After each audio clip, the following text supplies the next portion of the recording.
Dans l'assemblée des saints, assoiffé je me tiens, que ton onction descende sur moi.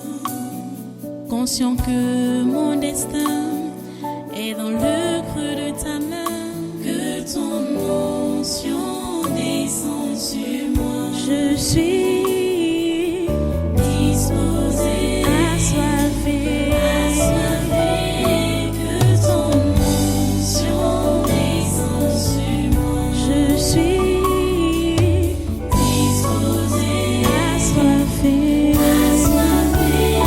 que ton onction descende sur moi.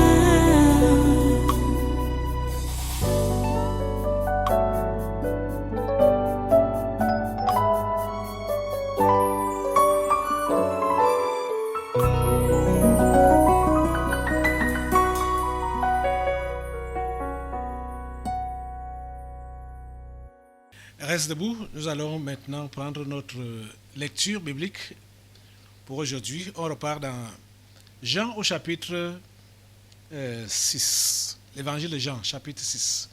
On va lire juste quelques versets. Nous allons continuer avec l'enseignement aujourd'hui. Jean chapitre 6, commençons, disons, du verset, à partir du verset 35. On va lire quelques versets là, peut-être 6 versets comme ça. Jésus leur dit, « Je suis le pain de vie. Celui qui vient à moi n'aura jamais faim, et celui qui croit en moi n'aura jamais soif. Mais je vous l'ai dit, vous m'avez vu, et vous ne croyez point. Tout ce que le Père me donne viendront à moi, et je ne mettrai pas dehors celui qui vient à moi. Car je suis descendu du ciel pour faire non ma volonté, mais la volonté de celui qui m'a envoyé. Or, la volonté de celui qui m'a envoyé, c'est que je ne perde rien de tout ce qu'il m'a donné, mais que je le ressuscite au dernier jour. La volonté de mon Père, c'est que quiconque voit le Fils et croit en lui ait la vie éternelle, et je le ressusciterai au dernier jour. Prions le Seigneur. Dieu trois fois saint, nous te remercions pour ta parole de ce jour. Et nous te prions de la bénir et de bénir tous ceux-là qui sont sous son influence à partir d'ici au Tabernacle de la Liberté et partout dans le monde où cette parole est entendue. Seigneur, influence tous les hommes, toutes les femmes, tous les enfants, tous les jeunes, tous ceux-là qui sont à l'écoute ou qui regardent. Ô Dieu, merci pour ta volonté qui s'accomplit dans nos vies en ce jour. À toi toute la gloire et tous les honneurs, au nom puissant de Jésus. Nous avons prié. Amen. Amen. Voilà, prenez place dans cette sainte présence. Une fois de plus, soyez les bienvenus au Tabernacle de la Liberté. Soyez les bienvenus au Congrès du surnaturel de ce dimanche 20 août 2023. Nous avons déjà parlé assez de ce passage. Bon, donc, peut-être pour ceux qui viennent de nous prendre, ils ont besoin de quelques rappels. Jésus a fait le miracle. Il a multiplié le pain et du poisson. Il a nourri des milliers de personnes. Ces mêmes gens qui venaient de nourrir l'ont poursuivi le lendemain. Pas parce qu'ils avaient vu le miracle et qu'ils croyaient en Jésus, mais parce qu'ils voulaient encore manger.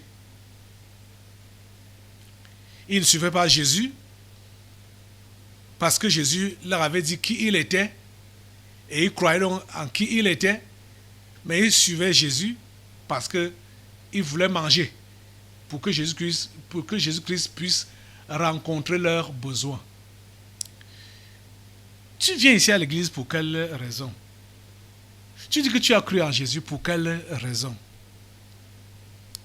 Jésus leur a dit, nous avons rappelé ça jeudi passé, travaillez non pour la nourriture qui périt, mais pour celle qui subsiste pour la vie éternelle. Vous devez travailler pour la nourriture qui subsiste pour la vie éternelle et non pour celle qui périt. Ça, c'est l'appel pour tout le monde. Je ne sais pas depuis combien de temps tu vas me dire que tu as cru. Je ne sais pas si, depuis ce temps-là, tu travailles vraiment pour la nourriture qui subsiste pour la vie éternelle. Ou alors tu travailles pour la nourriture qui périt. Tu travailles pour tes intérêts personnels, pour ton pain quotidien. Les amis, nous devons laisser nos intérêts personnels de côté et nous occuper des intérêts de Dieu. Travailler pour la nourriture qui subsiste pour la vie éternelle. Le passage sur cette terre, c'est quelques instants seulement. Même si tu vis 100 ans, ça ne signifie rien. Je me rappelle hier, là, j'ai parlé avec l'une de mes filles comme ça, qui disait qu'elle n'aimerait même pas vivre pendant longtemps sur la terre. Parce que quand on vieillit là, ça commence à gêner. Parce que quand on est, on grandit. Dès qu'on grandit, on atteint le maximum, on commence à descendre. On commence à descendre. Le corps commence à se dégrader, à se détériorer. Ça commence comme ça là seul. Donc même si tu n'as pas été malade toute ta vie, tu commences à perdre l'équilibre. Tu commences à perdre parce que on ne vit pas pour de bon sur la terre. On ne vit pas pendant longtemps même sur la terre. Donc nous sommes des passagers. Nous sommes des pèlerins. Nous sommes des voyageurs sur cette terre. Je ne sais pas quand est-ce que vous allez comprendre ça. Et quand est-ce que vous n'allez plus vous battre seulement pour avoir la vie dans cette vie. Avoir la vie. Avoir la vie. Vous dites que vous cherchez la vie, vous voulez avoir la vie. Vous ignorez même ce qu'on appelle la vie. Vous ignorez qui est la vie. Oh mon Dieu. Vous êtes comme ces gens, ces juifs qui suivaient Jésus pour manger du pain. Jésus leur dit, je repars au verset 35, Jésus leur dit, je suis le pain de vie. Les amis, toi particulièrement mon ami, je vais te poser la question de savoir, est-ce que tu sais que Jésus est le pain de vie? Est-ce que tu sais que tes courses que tu as là, à gauche, à droite, monter, descendre, tout ça là, c'est en vain que tu fais tout ça là. Parce que tu fais toutes ces courses là parce que tu cherches le pain. Le pain de vie, c'est Jésus. Le pain de vie, c'est Jésus. Tu comprends ça? Il dit, la Bible dit, Jésus leur dit, je suis le pain de vie. Celui qui vient à moi n'aura jamais faim.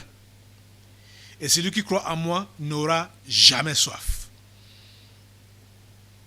Mais, je vous l'ai dit, vous m'avez vu et vous ne croyez point. Jésus avait dit ça auparavant à ces gens. Ils l'ont vu et ils n'ont pas cru. Je vais poser la question. Pourquoi vous ne voulez pas croire en Jésus?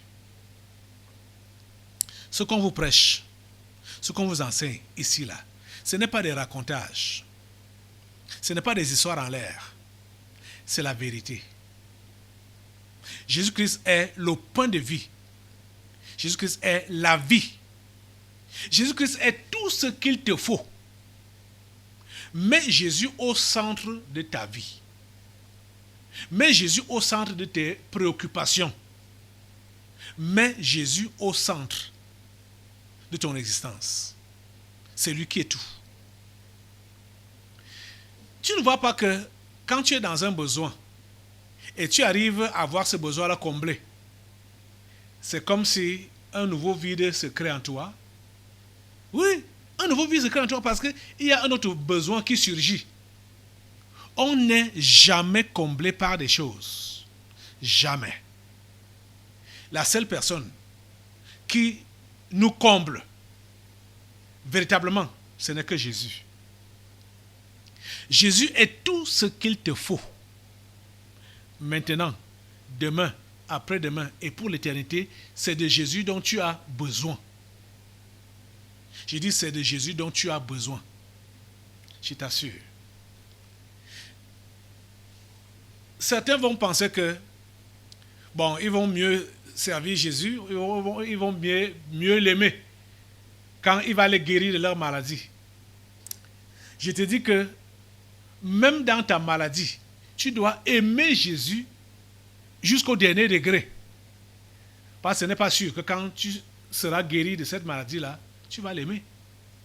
D'autres pensent que c'est quand ils auront leurs besoins comblés, ils auront de l'argent, ils auront du travail, ils auront ce qu'ils demandent là, qu'ils pourront donc maintenant bien s'engager pour aimer Jésus et le servir. C'est faux. Tu dois le servir, tu dois l'aimer, t'engager pour lui, étant ce que tu es là maintenant. N'ayant pas cet argent, n'ayant pas ce travail, n'ayant pas ces enfants, n'ayant pas ce... Tu dois l'aimer dans ton état, dans ta condition actuelle. C'est le mensonge qui vous pousse à dire ça, puisque certains parmi vous, vous avez fait des promesses comme ça à Dieu, non? Dans le passé. Que Seigneur, fais-moi ceci, fais-moi cela. Bon, il a fait ça. Vous avez promis que si tu me fais ça, je vais te faire ceci, cela. Mais est-ce que vous avez respecté votre engagement? Jamais. Donc ce n'est pas maintenant que vous allez respecter ça, quand vous êtes en train de lui exiger que fais-moi d'abord ceci, fais-moi ceci, donne-moi ceci, donne-moi cela, et je vais te faire ceci ou cela. Mon ami, tu dois être engagé pour Jésus dans l'état où tu es. Quel que soit ton état, quelle que soit ta condition, tu dois être engagé pour lui. Tu dois le servir avec la dernière énergie. Ce n'est pas parce que... regardez, ceux-ci ont mangé le pain, ils ont mangé le miracle. Mais ils ne croyaient pas. Ils ne croyaient pas. Ils sont venus encore à Jésus, vers Jésus, parce qu'ils avaient faim. Ils voulaient manger. Et ils ont oublié que Jésus leur a donné à manger hier. Qu'ils ont même mangé le miracle. Ils ont oublié cela. C'est comme ça que vous faites. C'est comme ça. Quand vous êtes en train de réclamer davantage, ce n'est pas que dans le passé, Jésus n'a rien fait pour vous. Je vous l'ai déjà dit que votre vie entière est un miracle. Nos vies entières sont des miracles. La vie, c'est un miracle. Ce que vous êtes en train d'entendre là comme voix, les images que vous voyez, tout ce que vous voyez là, tout ce qui se fait à l'heure actuelle, c'est un miracle. Parce que rien n'est du hasard. Dieu produit ces miracles pour attirer notre attention. Ceux qui cherchent les grands miracles, vous montrez juste que vous êtes ingrat vis-à-vis de Dieu. Parce que il vous a déjà tellement montré, il vous a déjà tellement comblé, vous n'avez rien fait avec, mais vous réclamez davantage, vous réclamez plus. Les amis, engagez-vous pour Dieu. Engagez-vous pour son service. Engagez-vous pour le pain de vie. Mangez de ce pain, vous serez rassasiés. Mangez de ce pain, vous serez rassasiés. Il dit,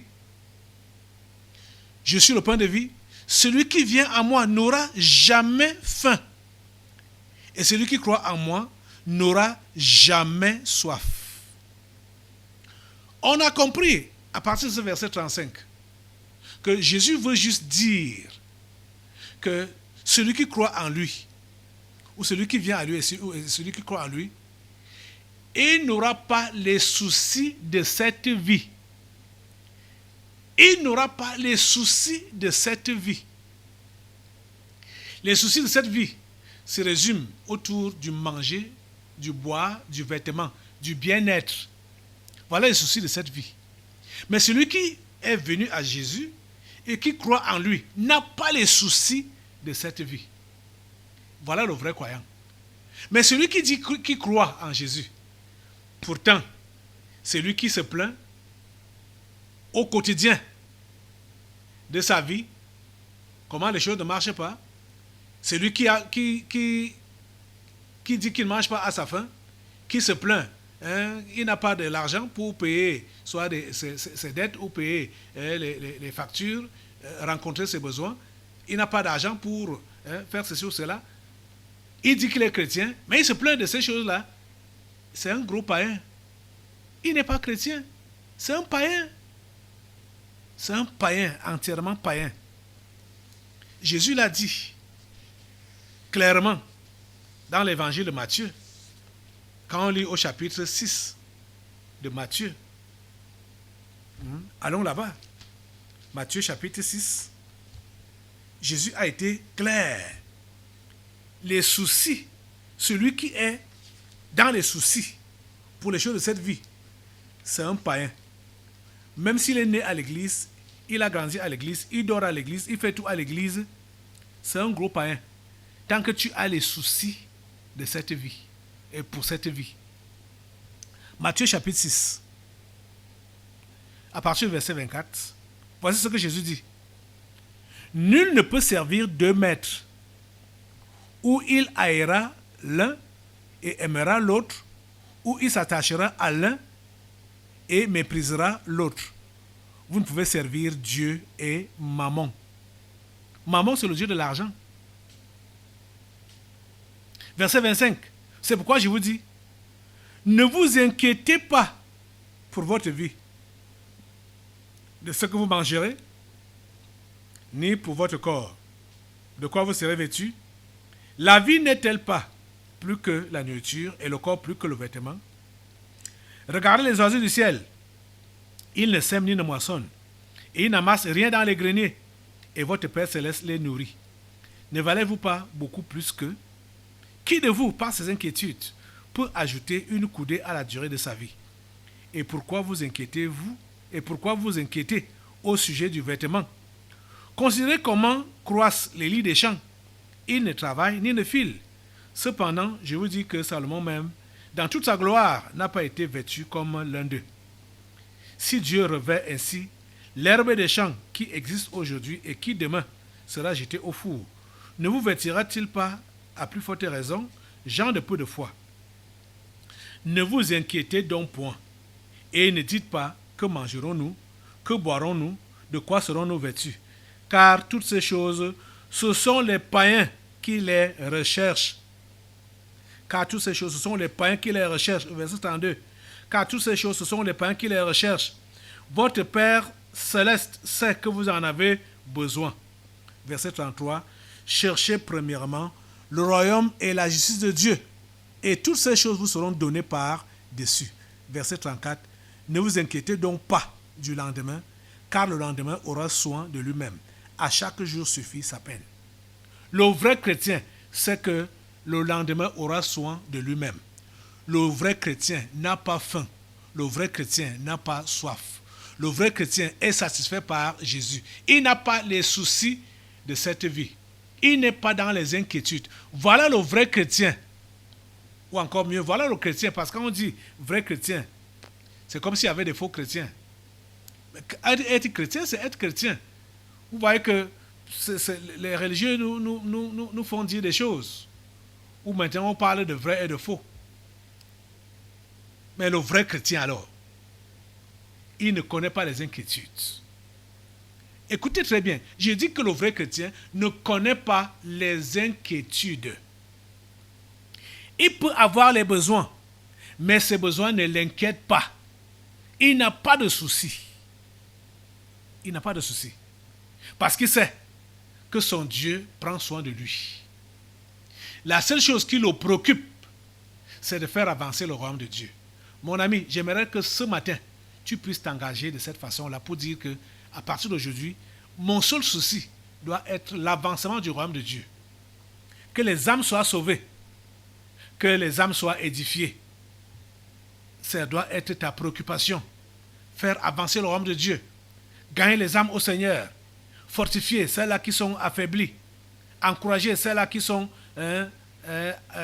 découragées. Ça doit être ton travail. Ça doit être ton travail. T'appliquer à la prière par rapport à cela. À ce que les âmes soient sauvées et que les âmes soient affermies. Celles qui sont déjà sauvées, qu'elles soient affermies, qu'elles ne faillent pas dans leur foi. Ça doit être ta préoccupation. Au lieu de t'inquiéter par rapport à ce que tu vas manger, à ce que tu vas porter comme habit ou comme chaussures, ou par rapport à ton logement, ou par rapport au travail, par rapport à tes enfants, par rapport au lendemain. Non. Les amis, travaillez non pour la nourriture qui périt, mais pour celle qui subsiste pour la vie éternelle. Vous devez travailler pour la nourriture qui subsiste pour la vie éternelle. Comprenez? Jésus a dit à ceci que, il leur a dit ceci, il a dit qu'il est le pain de vie. Il a dit que celui qui croit en lui, qui vient à lui, n'aura jamais faim. Et que celui qui croit en lui n'aura jamais soif. Mais ces gens n'ont pas cru. Il dit, mais je vous l'ai dit, vous m'avez vu et vous ne croyez point. Ouais, Seigneur, ta grâce. Donne à ceux-ci de te croire, Seigneur Jésus. S'il te plaît, donne-leur de te croire. Il dit au verset 37, tout ce que le Père me donne viendront à moi, et je ne mettrai pas dehors celui qui vient à moi. On a l'assurance. Il dit, tout ce que le Père me donne viendront à moi, et je ne mettrai pas dehors celui qui vient à moi. Merci Seigneur, parce que tu ne vas pas mettre dehors celui qui vient à toi. Et que tout cela que le Père t'a donné, ils vont venir à toi. Donc tu vois, pour cela, il y a certains qui mettent un frein à leur chrétienté parce que ils ont pris certaines personnes, peut-être les membres de leur famille, comme c'était les seules personnes qui devaient être sauvées dans ce monde. Donc, toute leur attention est focalisée sur cela. Mon père, ma mère, mes frères, mes sœurs. Jésus sait, Jésus dit que tout ce que le Père lui donne viendront à lui. Donc, il n'y a pas de souci à se faire par rapport à nos membres de famille. Il n'y a pas de souci à se faire. Vous voyez que certains perdent la paix, certains perdent même la foi à cause de cette histoire-là qu'ils veulent voir à tout prix leurs membres de famille sauvés. Ce n'est pas toi qui peux sauver quelqu'un. Et Jésus a même déjà dit ça clairement, que tous ne vont pas être sauvés dans une maison. Une maison de 5, 2 peuvent être sauvés et 3 perdus. Ou 3 sauvés, 2 perdus. Vous voyez? Ce n'est pas tout le monde qui va être sauvé. Ce n'est pas tout le monde. Les amis, ce n'est pas tout le monde. Ne vous faites pas de la peine pour rien. Vous avez à prier pour ceux-là qui sont destinés au salut. Vous avez à exhorter ceux-là. Vous avez à gêner pour cela, au lieu de perdre votre temps avec les gens qui ne sont pas prévus au salut. Quand vous avez fait ce qui vous revient à faire, parce que ce qui vous revient à faire en tant que chrétien, dès que vous vous convertissez, rassurez-vous que votre entourage, commençant dans votre maison, a su, ou du moins sait, que vous êtes devenu une nouvelle créature, que vous avez changé, vous avez donné votre vie à Jésus, que vous avez maintenant une nouvelle vie, une nouvelle conduite. Il faut que tu te rassures que ton entourage immédiat sait qui tu es devenu. Et invite-les à devenir comme toi, directement là. S'ils ne le font pas maintenant là, ou dans les jours qui vont suivre, mais plusieurs années passent, ne pense pas que c'est là que tu vas faire le miracle pour qu'ils puissent revenir à toi. Pour qu'ils puissent venir à Jésus. Ne perds pas ton temps. Prends maintenant le temps pour d'autres qui ne sont pas encore là, qui n'ont pas encore entendu ce message, qui n'ont pas encore reçu ce témoignage. Tu comprends? Prends le temps pour ceux-là. Ils sont nombreux là-bas dehors. Ils sont nombreux là-bas dehors. C'est pour eux qu'on doit se donner. Tu comprends ça? Tout ce que le Père me donne viendra à moi, et je ne mettrai pas dehors celui qui vient à moi. Jésus ne met pas dehors celui qui vient à lui. Tu comprends? Car je suis descendu du ciel pour faire non ma volonté, mais la volonté de celui qui m'a envoyé. Or, la volonté de celui qui m'a envoyé, c'est que je ne perde rien de tout ce qu'il m'a donné, mais que je le ressuscite au dernier jour. Voilà ce que Jésus veut faire avec nos vies. Nous ressusciter au dernier jour. Mais il faut que nous puissions demeurer en lui. Nous devons demeurer en lui. La volonté de mon Père, c'est que quiconque voit le Fils, verset 40, La volonté de mon Père, c'est que quiconque voit le Fils et croit en lui ait la vie éternelle, et je le ressusciterai au dernier jour. Les Juifs murmuraient à son sujet parce qu'il avait dit, je suis le pain qui est descendu du ciel. Et il disait, n'est-ce pas là Jésus, le fils de Joseph, celui dont nous connaissons le père et la mère? Comment donc dit-il, je suis descendu du ciel? Jésus leur répondit, ne murmurez pas entre vous. Nul ne peut venir à moi si le Père qui m'a envoyé ne l'attire, et je le ressusciterai au dernier jour. Tu comprends? Quand vous suivez la réplique de Jésus au verset 44 ici, là, ça devrait vous mettre en paix. Pour vous autres qui avez témoigné de Jésus, en vérité, hein, vous vous êtes convertis en vérité, vous avez témoigné de Jésus en vérité, et les gens ont négligé votre témoignage. Ils n'ont rien fait, ils n'ont pas réagi favorablement. Ne vous tuez pas, ne vous pendez pas, ne vous faites pas du mal pour rien. Ne vous faites pas du mal pour rien. Vous comprenez? Vous avez fait l'essentiel. Nul ne peut venir à moi si le Père qui m'a envoyé ne l'attire. Donc personne ne peut aller à Jésus si Dieu ne l'attire. Si Dieu ne l'attire. C'est Dieu qui attire. Vous comprenez? Et il leur dit, au verset 45, il est écrit dans les prophètes, ils seront tous enseignés de Dieu. Ainsi quiconque a entendu le Père et a reçu son enseignement, vient à moi. Quiconque a entendu le Père et a reçu son enseignement, vient à moi. Vous comprenez? La seule chose que vous devez demander à Dieu, déjà même, c'est ça que vous devez faire avant de témoigner, pour que ces gens soient capables d'entendre la voix de Dieu. C'est ça. Donc, la prière précède l'évangélisation. Nous devons prier pour ceux-là que nous voulons évangéliser. D'abord, afin que les cotons-tiges quittent leurs oreilles et que les bandelettes quittent leurs yeux. Je me rappelle, j'ai dit, on a prié ici pour un enfant qui était égaré, du moins qui s'est égaré, l'enfant d'un frère, hein, qui est venu ici à l'église étant encore tout petit. Bon, ces derniers temps, il a décidé, ses esprits familiers l'ont embarqué dans un bateau bizarre. Pendant les délivrances prophétiques, on a compris que l'enfant là avait les cotons-tiges dans les oreilles et les bandelettes aux yeux. Donc on ne pouvait rien entendre, on ne pouvait rien voir. Le lendemain, qui était donc vendredi, cet enfant-là a été retrouvé. Elle est revenue, quoi. Il est revenu. Puisque les démons qui ont fermé ses oreilles et qui avaient fermé ses yeux ont été chassés. J'ai dit ici pendant les délivrances prophétiques. L'enfant-là est revenu. Donc, qu'est-ce qu'on doit faire? On doit prier pour enlever les cotons-tiges des oreilles de ceux-là que nous voulons évangéliser. Nous devons prier pour enlever les bandelettes de leurs yeux, pour qu'ils puissent voir. Parce que c'est ça qui se passe, c'est ça que Jésus nous dit ici.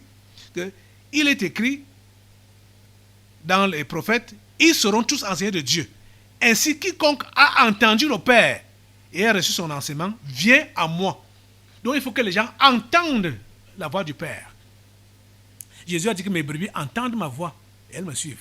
Donc les gens, quand tu dis que tu as évangélisé quelqu'un et la personne ne comprend pas, bafoue, dit aka, comprend que ses oreilles étaient bouchées par des cotons-tiges.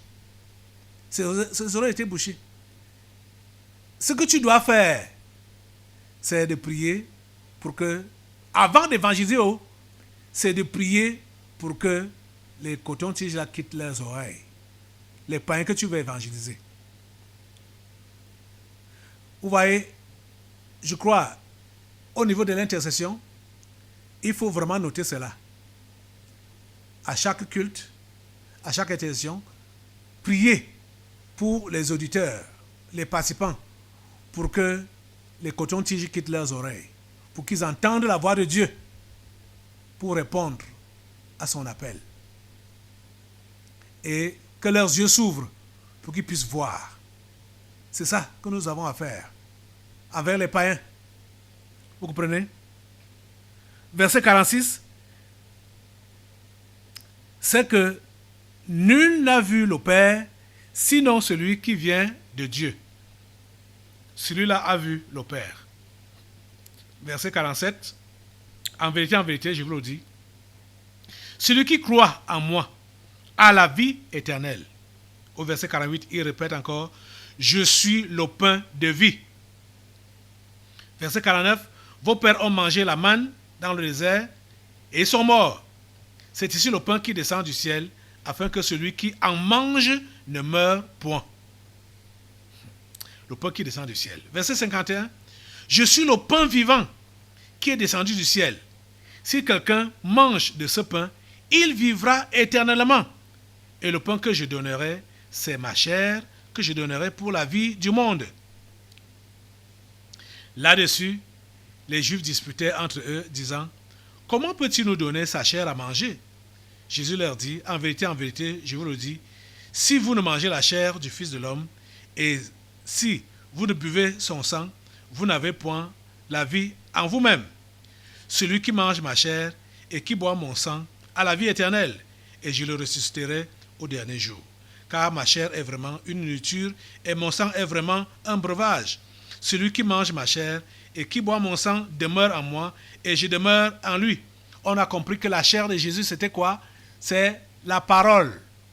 C'est la parole que tu dois manger continuellement. Donc, ses conseils, ses commandements. C'est ça qui te donne la vie. C'est ça qui te permet de vivre selon Dieu ou de continuer à vivre devant Dieu. Si tu cesses de te nourrir de cette parole, si toi, quand on enseigne, tu dis, bon, ça là, je prends, l'autre là, je ne prends pas. Ça là, le pasteur a exagéré. Ici, bon, ça peut aller. Tu comprends que tu ne pourras pas vivre. Tu ne pourras pas vivre. Parce qu'il y a des gens ici, là, qui pensent que certains consignes ou certains enseignements sont pour le pasteur. C'est le pasteur qui dit ça, ou qui exagère, ou qui a augmenté. Et que, bon, ils veulent suivre Dieu, bon, ils vont garder seulement ce que Dieu a dit. Tu as vu Dieu où? Tu as vu Dieu où? Oh mon Dieu. Dieu te parle au travers de son serviteur. Tu rejettes ce qui t'est enseigné ici, tu as rejeté Dieu. Comprenez? Voilà, ces gens avec qui Jésus s'entretient ici, là, vous êtes pareils à eux, hein? Vous êtes comme eux exactement. Parce que quand Jésus leur parlait comme ça, là, Jésus leur a dit que il est le pain de vie, machin, tout ça là, le pain vivant. Et ils ont dit, mais le pain qui est descendu du ciel, ils ont dit, mais lui raconte quoi? On le connaît. On le connaît. On connaît son père, on connaît sa mère, on connaît ses frères et sœurs. On le connaît. Lui dit qu'il est descendu, il est descendu du ciel. Mais il nous prend même comme qui? Il nous prend pour qui? C'est exactement ça que vous faites. Parce que vous dites que vous connaissez. On le connaît, Caleb Gata, on le connaît. On connaît cet homme. Donc ce qu'il nous raconte là, ça c'est pour lui là-bas. Nous avons notre relation personnelle avec Dieu. C'est comme ça que certains prétendent qu'eux-mêmes, ils ont leur communion avec Dieu. Donc non, ils ne peuvent pas gober tout ce que le pasteur dit. Vous voyez? Vous ne pouvez pas avoir la vie en vous. Quand vous rejetez les enseignements qui vous sont donnés, venant de l'Esprit de Dieu, parce que je n'enseigne rien de moi-même. Je n'enseigne rien de moi-même. On vous a caché cet évangile depuis longtemps. Aujourd'hui, je vous le dévoile et vous pensez que c'est moi qui invente. Quand on aborde par exemple le sujet du mariage, les amis, lisez votre Bible, non? Vous allez comprendre que le mariage s'est passé dans la Bible comme j'enseigne. Pas comme ce que vous voyez là-bas dehors, ou ce que on vous a enseigné, ou ce que vous voyez dans les religions. Vous comprenez? Reconsultez la Bible. Voyez où j'ai exagéré, à quel niveau. Certains disent que, oh, voilà, comment est-ce que tu vas épouser quelqu'un que tu ne connais pas? Je vais vous renvoyer juste dans un seul passage. Aujourd'hui, concernant le mariage là. Je vous envoie dans 1 Corinthiens au chapitre 7. Parce que là, on voit tous les aspects, que ce soit les veufs ou les veuves, que ce soit les jeunes, donc, oui, les jeunes, les vierges. La Bible nous fait comprendre clairement que c'est le parent chrétien qui donne son enfant en mariage, sa fille en mariage. Le parent chrétien qui fait marier son fils, c'est le parent chrétien qui décide. Vous voyez dans 1 Corinthiens chapitre 7. Vous voyez? Aujourd'hui, cela n'est pas connu et cela n'est pas appliqué. On va dire que c'est Caleb Guatanda qui a inventé. On va dire que c'est Caleb Guatanda. Je n'ai rien inventé. Je vous dis ce qui est biblique. Vous comprenez? Je vous dis ce qui est biblique. Mettez en pratique, vous allez voir. Tous ceux-là qui s'entêtent, ayant reçu le vrai enseignement sur le mariage, vous vous entêtez pour vous lancer dans le mariage à votre façon, vous allez le regretter. Ça, c'est clair. Vous allez le regretter. Vous voyez? Mais ce sera malheureux pour vous. Donc, et il y a des aspects comme ça que plusieurs font comme ils veulent. Ils ne veulent pas appliquer ce qui leur a été enseigné. Comment vous pouvez avoir la vie en vous en rejetant les instructions qu'on vous donne? Comment pouvez-vous avoir la vie en vous? Comment? Comment est-ce que cela peut être possible? C'est impossible. C'est impossible. Vous voyez? Vous devez manger la parole. Vous devez consommer Jésus. C'est ça qui va vous donner la vie. Verset 56 dit, celui qui mange ma chair et qui boit mon sang demeure en moi et je demeure en lui. Comme le Père qui est vivant m'a envoyé et que je vis par le Père, ainsi celui qui me mange vivra par moi. C'est ici le pain qui est descendu du ciel. Il n'en est pas comme de vos pères qui ont mangé la manne et qui sont morts. Celui qui mange ce pain vivra éternellement. Voilà l'enseignement de Jésus. Tu ne peux pas appliquer les enseignements de Jésus et te perdre. Jamais. Tu appliques les enseignements de Jésus, tu as la vie éternelle. Hein? Pour ceux-là qui si on doit revenir encore sur l'aspect du mariage, je vous ai enseigné que tout le monde n'est pas appelé à se marier. Ce n'est pas moi-même qui le dit ou qui l'enseigne. C'est Jésus qui nous le fait comprendre. Quand on lit dans Matthieu chapitre 19, tout le monde n'est pas appelé au mariage. Certains sont appelés au célibat, soit par Dieu, soit par eux-mêmes, qu'ils ont décidé que eux-mêmes, ils vont servir Dieu. Corps, âme et esprit. Ils se sont décidés comme ça. Ou Dieu leur impose que okay, toi, je te mets à part pour me servir, sans te marier. Paul a été le genre là. Vous voyez? Donc, écoute, tu appliques ça à ton niveau. Tu as la vie. Tu as la vie. Mais si tu dis, oh non, pour ne pas brûler, je vais me marier et tu pars t'engager dans une relation qui va t'enlever le salut. Je me rappelle de ces paroles d'un prédicateur français qui disait que quand un homme fait un mauvais mariage, il devient un philosophe. Je ne comprenais pas ce qu'il disait, puisqu'il n'était pas encore marié à l'époque. C'est maintenant que j'ai compris ce qu'il voulait dire par là. Or, le Seigneur Jésus vous enseigne pour vous épargner de devenir philosophe pour la question du mariage, par exemple, ou d'aller en enfer, parce que un mauvais mariage va occasionner ta chute dans la foi. Ça, c'est clair. Ça va occasionner ta chute dans la foi. Il faut comprendre cela. Donc, les mauvaises décisions, que vous avez été instruits dans les voies droites du Seigneur, mais vous décidez de prendre des mauvaises décisions. vous allez vous décider, vous égarer. Qui perd? C'est vous qui perdez.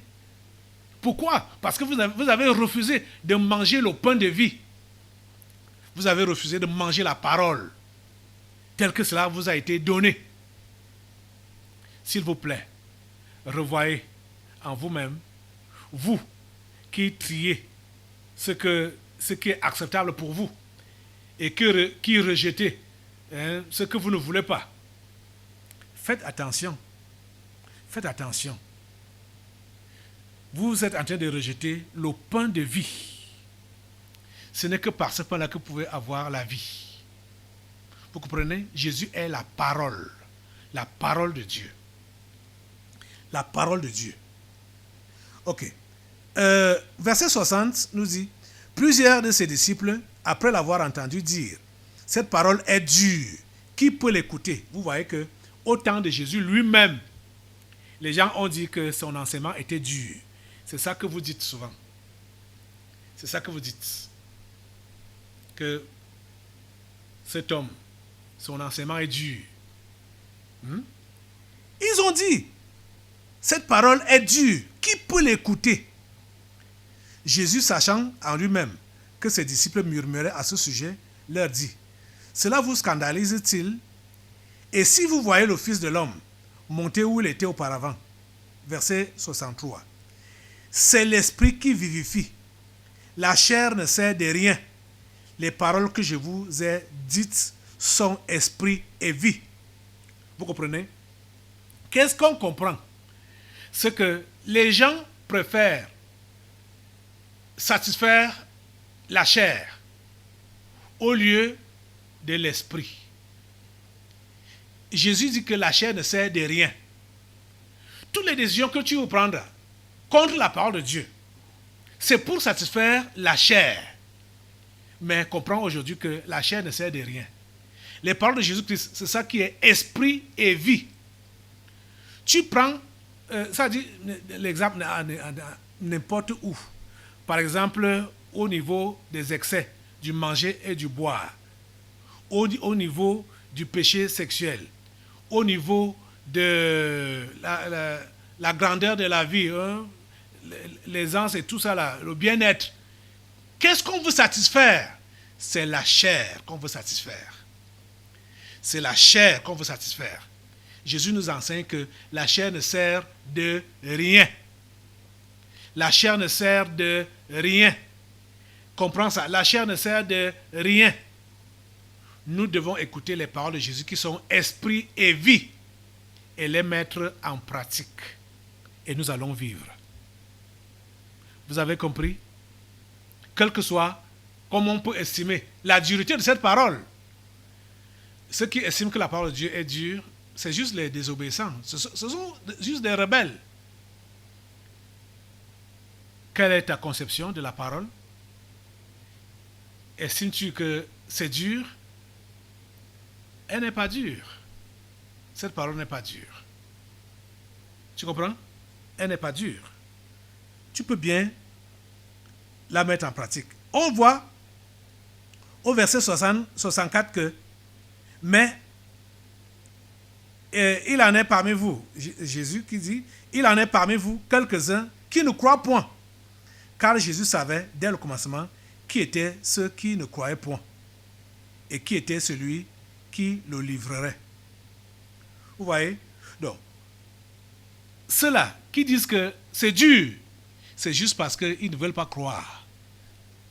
Ce n'est pas que c'est impossible, c'est parce qu'ils sont rebelles et refusent de croire. C'est tout. La parole de Dieu n'est pas dure. Ses commandements ne sont pas pénibles, nous dit la Bible, parce que Dieu ne peut pas nous demander de faire ce qui est au-delà de nos forces.